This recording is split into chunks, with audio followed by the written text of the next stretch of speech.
Se abre un sobre. Un crujido fino de papel. El extracto de jubilación de alguien que ha pasado años en turnos nocturnos intenta cuadrar una nueva vida entre porcentajes y líneas secas. Al mismo tiempo, en una torre de vidrio que se eleva al cielo, a un océano de distancia, las pantallas parpadean. Los números corren, los nombres cambian, los modelos de riesgo respiran. Estas dos imágenes se unen en el hilo invisible de una empresa, en la puntada delicada entre el drama personal y la ambición corporativa. Un poder silencioso está en marcha. A finales de los años 80, Wall Street aún llevaba las cicatrices de grandes sacudidas. En aquellos días, un error de estrategia en una mesa de bonos podía borrar la carrera de una institución.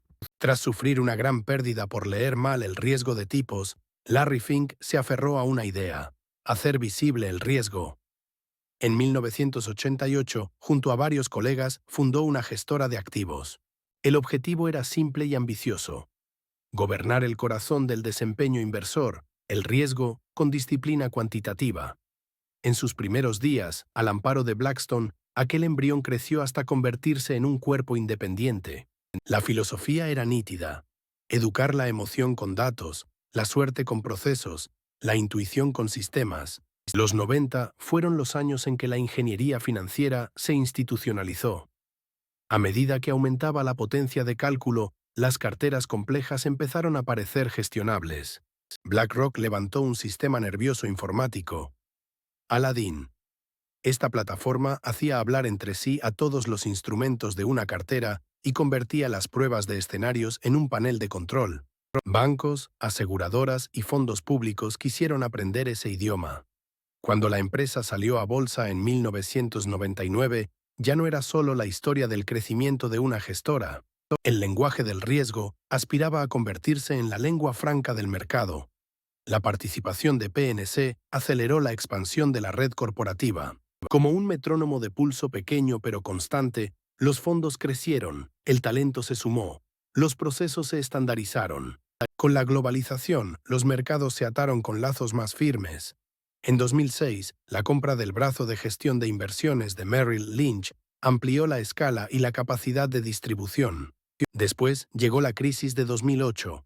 En ese tiempo en que todas las reglas se reescribieron y la liquidez se evaporó, el idioma del riesgo dejó de ser un lujo y se volvió requisito. BlackRock se sentó en mesas críticas como actor del mercado y como asesor. Segregación de activos deteriorados, revalorización de carteras complejas, planes de saneamiento de balances. La institución empuñó la manguera con su frialdad numérica en plena llamarada. El poder silencioso funcionaba, esta vez bajo la mirada pública. El punto de inflexión llegó en 2009. La compra de Barclays Global Investors y con ella iShares colocó el auge de la inversión pasiva en el centro de BlackRock. Ya no era solo una casa de gestión activa. Era la locomotora de los ETF que cartografían los índices, reducen costes y aumentan la transparencia. Estos productos penetraron tanto en las cuentas de jubilación de individuos como en las asignaciones estratégicas de gigantescos fondos de pensiones. Una idea aparentemente simple, comprar todo el mercado a bajo coste, produjo un efecto acumulativo. El pulso de los mercados comenzó a anclarse a los pesos de los índices. Y a medida que crecían los pesos, crecía el poder de voto. La década de 2010 fue el periodo en que Aladdin pasó de ser software a ecosistema, de herramienta a infraestructura. Bancos, fondos y entidades públicas observaron sus carteras desde el mismo panel, y el concepto de riesgo se estandarizó aún más. Cuando se producía un choque de tipos en un continente, el fondo de pensiones de otro veía la ola en la pantalla en cuestión de segundos. Esa visibilidad disciplinó tanto el miedo como la oportunidad. Visto desde lejos, lo que parecía la sombra de un solo gigante era en realidad el ovillo de las metas particulares de miles de clientes. Pero el efecto agregado se tradujo en que la empresa rozaba a casi todos los grandes nombres corporativos del mundo como accionista. En muchas bolsas, participaciones de algunos puntos porcentuales, pero en miles de compañías. La amplitud se volvió profundidad, las crisis no cesaron, el temblor de la deuda europea, los shocks del petróleo, las incertidumbres políticas. En cada ruptura, los flujos hacia productos pasivos hicieron del coste y de la escala atributos aún más centrales. Y entonces, en 2020, estalló la pandemia. La liquidez volvió a congelarse. Mientras los bancos centrales planeaban las intervenciones más rápidas de la historia, recurrieron a actores que conocían la mecánica del mercado. En algunos programas, BlackRock desempeñó el papel de ejecutor técnico. El pulso interno de la firma se hizo notar en las articulaciones frágiles entre las finanzas públicas y el sector privado. Cuando el software de una empresa insufla aire a un programa de bonos de un país, la expresión poder silencioso adquiere un nuevo significado. Al mismo tiempo, el puente entre el lenguaje de la sostenibilidad y las finanzas se ensanchó. La idea de que el riesgo climático es riesgo financiero descendió de los documentos de política a las presentaciones de los consejos. BlackRock pidió mayor transparencia a las empresas en materia de divulgaciones climáticas y planes de transición. Algunos inversores vieron el movimiento como tardío pero necesario. Otros temieron su politización. Ciertos fondos estatales mantuvieron distancia frente a productos bajo el rótulo ESG. En otras jurisdicciones, ese mismo rótulo se interpretó como una especie de seguro a largo plazo. La empresa reiteró su pretensión de ser un agente que sigue el mandato del cliente. Gestionamos el dinero que se nos confía conforme a las preferencias de quien nos lo confía. Aún así, cada paso en el uso del voto y en la presión a los consejos aumentó la discusión pública. El poder silencioso, a veces sin querer, produce ecos que suben el volumen. Hoy los activos bajo gestión se cuentan en billones. Esa cifra significa que las jubilaciones del mundo, los fondos de las universidades, las reservas de las aseguradoras, los fondos soberanos y los ahorros individuales pueden converger en una misma plataforma. iShares llevó los índices hasta la esquina de la calle. Con una operación simple en el teléfono, se puede comprar una cesta de bolsas globales. La pasivización recibió elogios por ser el espejo del mercado, pero también generó preguntas de gobernanza y competencia.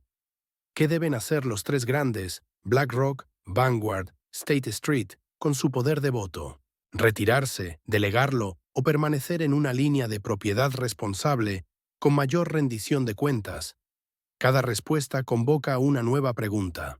Los nuevos límites donde se encuentran tecnología y finanzas anuncian otra transformación.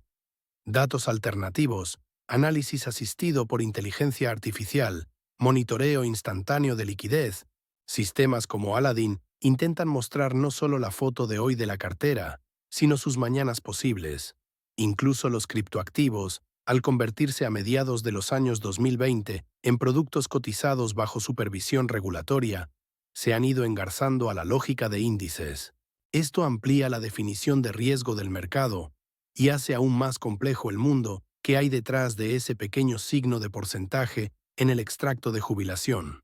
A mayor complejidad, más demanda de estandarización y disciplina de costes. Y así, el ciclo vuelve a empezar. En todo este relato, lo personal y lo corporativo se encuentran de nuevo.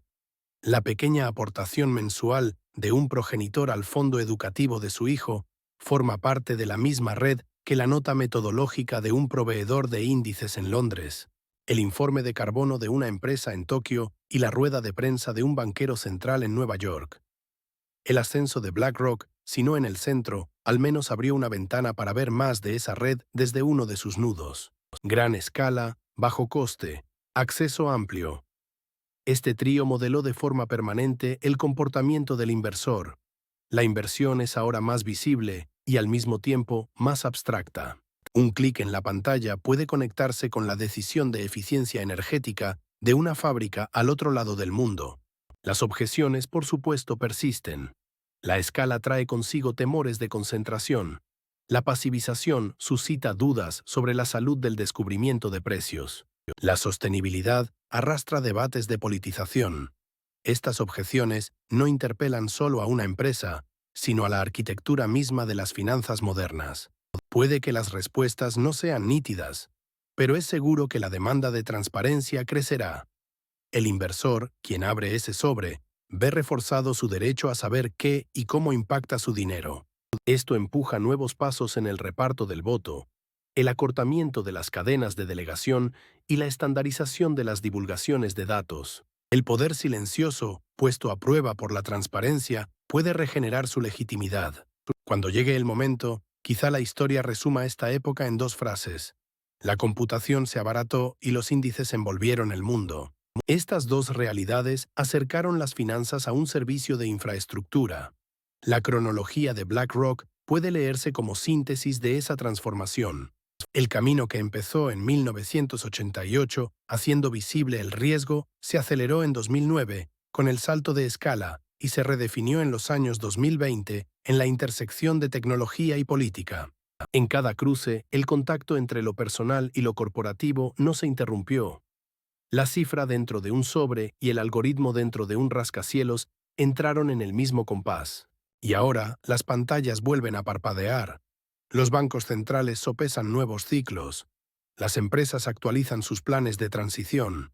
Las personas extienden sus pequeños ahorros por los índices. El software es más veloz, los mercados están más conectados. El riesgo tiene más capas. En este paisaje, el poder silencioso sigue trabajando. Ni héroe ni villano, un actor que hace su trabajo, refina sus procesos y, por su escala, da forma a las finanzas del mundo. La historia no termina aquí. Se abrirá otro sobre, se encenderá otra pantalla. Y una vez más, en la puntada fina entre el drama personal y la ambición corporativa, hablarán los números. El poder silencioso mantendrá su ritmo.